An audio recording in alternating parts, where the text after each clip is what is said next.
What are you doing? I'm blind. Playing iPad. We're gonna give you a quick test, okay? My turn.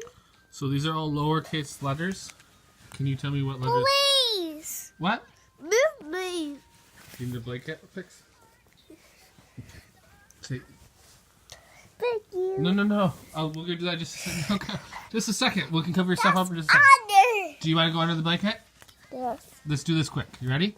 Under. What letter is this? It's list. What letter? It's a list. Yeah, it's a list, but what's this first letter? What's that? Is it an A? Yeah. No, it's not. What letter is It's that? the C. Okay, what letter is that? D. Close. It's B. B, yeah. What letter is that? B. It's that other one. See, this is B and that's D. Okay, so you got two wrong. What letter is that? I. Well, you got. Here, let's pause this for a second. And then you can, if you pause it and you do this, you can go into the blanket. Do you want to go into the blanket? Yeah. Okay. Can you pause it? We're almost done. Look it. We're almost done with the first line. What letter is that?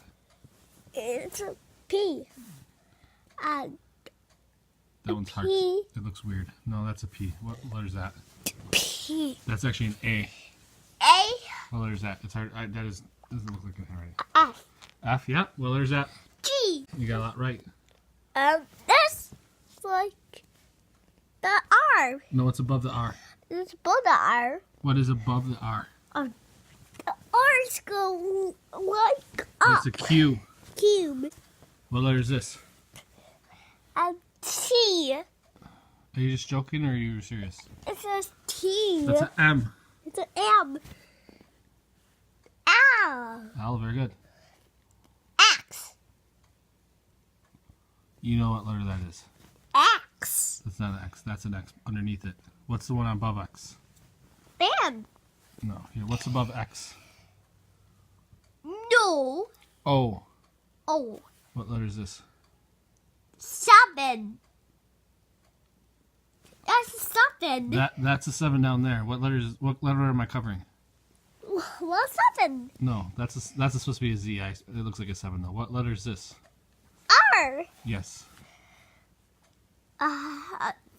V. V. Why are you saying the ones under my finger? Y. Why? Let's try that again. What letter is this? I don't like it. I don't. I like an iPad. Okay, we can do iPad. We'll do this another time. Thank you, Everett. Thank you. Say goodbye, everyone. Goodbye, everyone. Okay. You want to go under the blanket? All right. Well, he did worse than I thought, but I think he was confused because I'd say what letter? I'd say what letter is that? And I try to put my finger under it, but he would say the one that actually I was covering. So he actually. That's like what's interesting is technically average is like half. He knows all the uppercase. At least the teachers, when he took his test, he did. And they said he only knew half his lowercase, but I think that he got tired.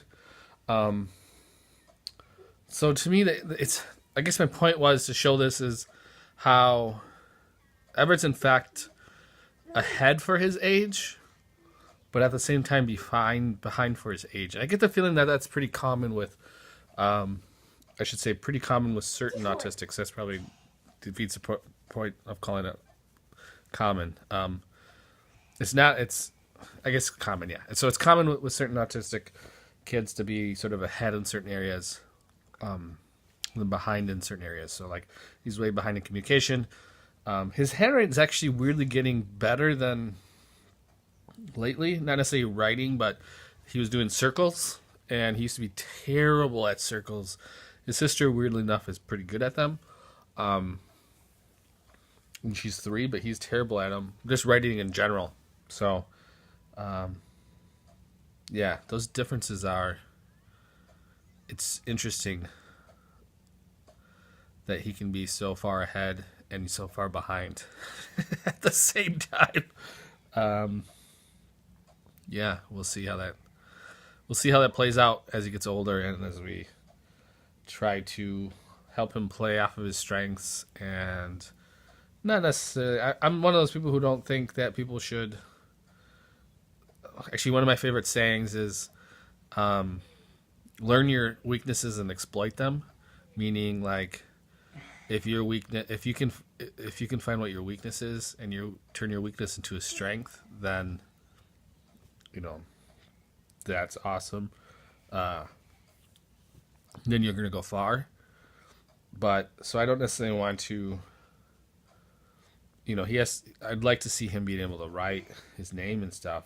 Maybe surpass that and just getting the typing, because writing, while still practical, isn't, you could still live you could still be independent and not necessarily be a great writer, like hand. And I think I'd heard someone said that they don't write, someone with autism was saying that they just type. So I don't know. We'll see what comes of it. I just thought it was interesting, so I thought I'd share it with you guys. Thanks again, and as always, subscribe, like the video if you enjoyed it, and I will see you tomorrow.